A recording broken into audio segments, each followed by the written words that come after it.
कभी सोचा है कि जब कोई भी टीम, चाहे वो वर्ल्ड कप हो या कोई और चैंपियनशिप, जीतती है तो उस जीत के पीछे का जो पूरा ढांचा है वो आखिर तैयार कैसे होता है? तो चलिए आज खेलों की इसी छिपी हुई दुनिया में चलते हैं।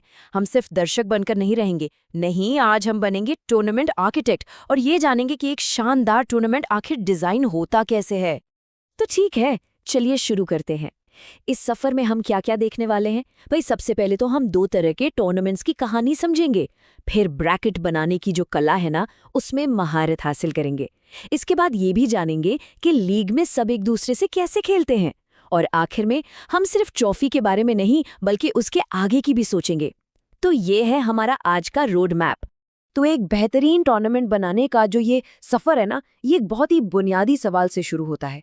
एक ऐसा फैसला जो आगे होने वाली हर चीज की दिशा तय कर देता है।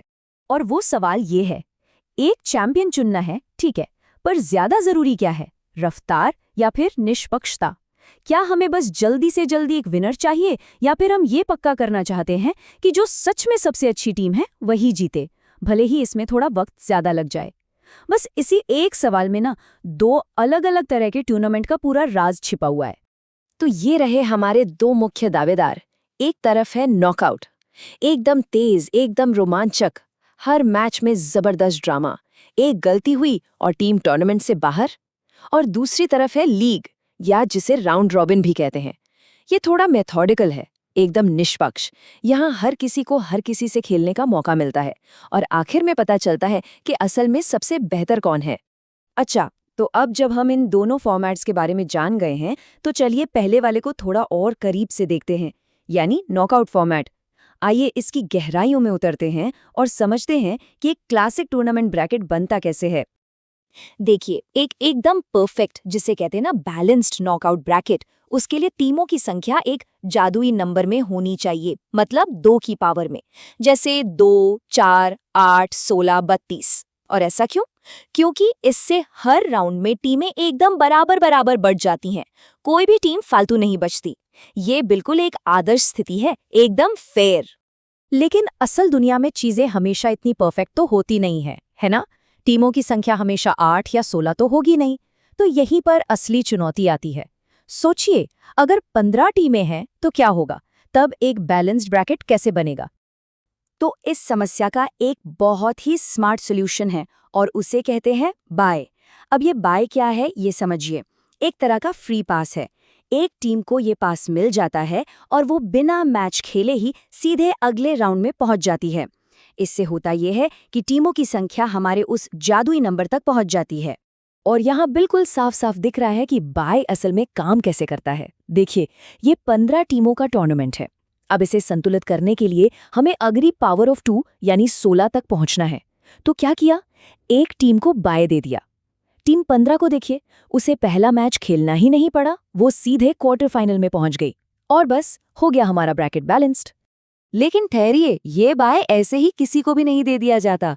इसका भी एक पक्का तरीका है ताकि पूरा टूर्नामेंट निष्पक्ष बना रहे। इसका एक खास क्रम है। पहला बाय हमेशा निचले हाफ की आखिरी टीम को मिलता है, दूसरा बाय ऊपरी हाफ की पहली टीम को, फिर तीसरा निचले हाफ की पहली टीम को, और ये क्रम ऐसे ही चलता रहता है। ये सब इसलिए है ताकि फेयर प्ले बना रहे। ठीक है, तो टीमों की संख्या वाली समस्या तो सुलझ गई, लेकिन एक और बड़ी चुनौती सामने है। जरा सोचिए, टूर्नामेंट की 2 सबसे तगड़ी टीमें पहले ही राउंड में आमने सामने आ जाएं और उनमें से एक हार कर बाहर हो जाए। पूरा मजा ही किरकिरा हो जाएगा, है ना? इस समस्या का भी एक तोड़ है और उसे कहते हैं सीडिंग। सीडिंग एक बहुत ही स्मार्ट स्ट्रैटेजी है। इसमें क्या करते हैं कि जो सबसे मजबूत टीमें हैं उन्हें ब्रैकेट में जानबूझकर अलग अलग जगहों पर रखा जाता है। मकसद सिर्फ एक, कि टॉप की टीमें शुरू में ही एक दूसरे से ना भिड़े और टूर्नामेंट का जो असली रोमांच है वो फाइनल तक बना रहे। और ये स्लाइड तो एकदम कमाल का उदाहरण है कि सीडिंग असल में कैसे काम करती है। यहाँ 20 टीमों का एक टूर्नामेंट है। इसमें जो 4 सबसे मजबूत टीमें हैं उन्हें स्पेशल सीडिंग दी गई है। इसका मतलब उन्हें सीधे क्वार्टर फाइनल में एंट्री मिल गई। वो शुरुआती मुश्किल मैचों से बच गईं और इससे ये उम्मीद भी बढ़ गई कि टूर्नामेंट के आखिर में बड़े और धमाकेदार मुकाबले देखने को मिलेंगे। तो ये तो थी नॉकआउट की पूरी कहानी। हमने उसकी पहेली सुलझा ली। लेकिन अगर रोमांच से ज्यादा निष्पक्षता को तवज्जो दी जाए तो तब तस्वीर में आता है हमारा दूसरा बड़ा फॉर्मेट, लीग यानी राउंड रॉबिन। चलिए अब इस पर ध्यान देते हैं। लीग फॉर्मेट का जो मूल मंत्र है ना, वो बहुत सीधा और सच्चा है। अगर असली चैंपियन बनना है तो हर दूसरी टीम का सामना करना होगा। यहाँ कोई शॉर्टकट नहीं है। ऐसा नहीं कि एक दिन खराब गया और टीम बाहर हो गई। नहीं, ये फॉर्मेट लंबे समय तक चलता है और टीम की असली काबिलियत और कंसिस्टेंसी को परखता है। अब सवाल ये उठता है कि इतने सारे मैचों को ऑर्गेनाइज कैसे किया जाए। भाई, इसके लिए भी बड़े स्मार्ट तरीके बनाए गए हैं। एक है स्टेयरकेस मेथड। इसमें टीमें एक सीढ़ी की तरह एक दूसरे से भिड़ती हैं। और दूसरा है साइक्लिक मेथड, जिसमें एक टीम अपनी जगह पर फिक्स रहती है और बाकी टीमें उसके चारों ओर एक साइकिल की तरह घूमती हैं। दोनों तरीकों का मकसद एक ही है, पक्का करना कि हर टीम का मैच हर दूसरी टीम से हो जाए। कोई भी मुकाबला छूटना नहीं चाहिए। और लीग में विनर का फैसला कैसे होता है? इसके लिए एक सीधा साधा पॉइंट सिस्टम है।